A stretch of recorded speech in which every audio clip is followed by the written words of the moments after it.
right. Laura Villarroel is a transracial adoptee from Colombia. She was raised in Massachusetts, but felt a desire to visit Colombia and fell in love with the country and people. She dedicated herself to learn Spanish and raise her children bilingually and biculturally. She has always felt a deep connection to newcomers. Her chosen occupation as a teacher of English to immigrant children enables her to be the teacher she wished she had as a young Colombian adoptee in a white world. She finds solace in being in nature with her family, yoga, writing, and being in community with other adoptees. She will be reading her piece, Fellow Latina.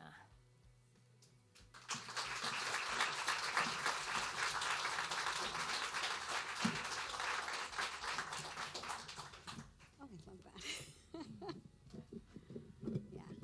Yeah. Thank you. Perfect. Even better. Thank you.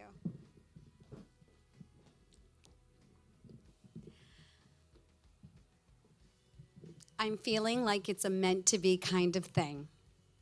This black-haired beauty admits that she wondered who I was and if I was Latina.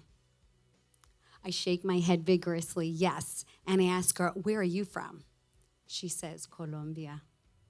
And we both shriek so loudly together in unison that we've caught other people's attention. I am literally almost in tears, like no flipping way. I scream, me too! I'm at my cousin's wedding. It's in a beautiful venue, the Aldrich Manor in Warwick, Rhode Island, and I feel like I'm at Downton Abbey. I love it here, but I'm thoroughly cognizant of the fact that this is an all-white space until I see her. I don't know who she is, but I feel determined to meet her, the only other in the church, a person of color. She's sitting across, but further down from me with the aisle separating us. Picture the setup of the church in Westminster Abbey, where the congregants are actually facing each other. She is wearing a black dress with bright purple and red flowers with beautiful, thick black hair, shiny black hair that I would die for. I am in this wedding, bringing up the gifts to the altar with my white adoptive mom and another white cousin. I realize that I must look out of place. Does she see me? Is she wondering who I am? Or how I know the bride or the groom? Is she wondering how I fit in the sea of white? As we exit the church, I'm looking for her and wondering where she will be seated for the reception. But as we enter the mansion, I'm captivated by its extravagant beauty. A chateau settled on its 70 acres of land with a carriage house, boathouse, etc. You get the picture. White opulence. I, however, am ready for the festivities to begin. As we wait for the bridal party to enter, I don't realize it, but where we're standing is on the dance floor. It's got black and white checkerboard, marble floor, and I see the DJ getting ready to announce the bridal party. The party gets underway after the meal, and we start vibing to the music. Armando and I jump up at the opportunity to dance, like we're the first ones on the dance floor. The first songs I know, and for a short time, I don't feel too old to be at this wedding. We're dancing to J-Lo's Get Up on the Floor when I see her. And I just walk right over to her and just come out and blurt, I like your dress. To which she thanks me and says, I noticed yours. We're both wearing bright, bold colored dresses. It's a Latin thing. She told me that she noticed me in the church as well. Her husband comes over, and Armando, my husband, comes over. And pretty soon, my mom and my sister are wondering how we know each other. I say to my mom with a smile on my face, she's from Colombia. And my mom smiles. And then my sister, who's satisfied now that she knows that we're just two giggly girls who are acting like we just met our favorite singer or actor, fill in the blank.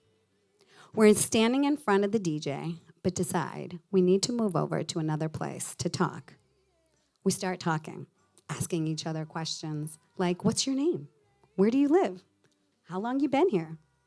I tell Kat that I'm adopted, Avi, and then she says, I would love to have a conversation with you about that, but not right here. So we decided to move over to the powder room. Now we're sitting in the ornately decorated powder room speaking in Spanish, so nobody understands us. She says that she and her husband have been trying to have a baby, but can't get pregnant. She asked me if I would be willing to share with her my experience about being adopted. I think, and I feel conflicted, like we're at a wedding, and while I want to connect with you on this topic, it's not really appropriate or desirable. Part of me just wants to get back out on the dance floor. And I'm feeling a bit uncomfortable about talking about my adoptive family, where pretty much all of them are right here in this space. So we exchanged cell phone numbers and agree to talk about adoption stuff at a later date. But we keep talking. We just can't help it. And then she admits to me that she knows adoption is trauma. And I'm like, WTF? How do you know this? And Kat says she feels the trauma in her body too, just like me. And I'm glued to my seat. She's not adopted, so I wonder why.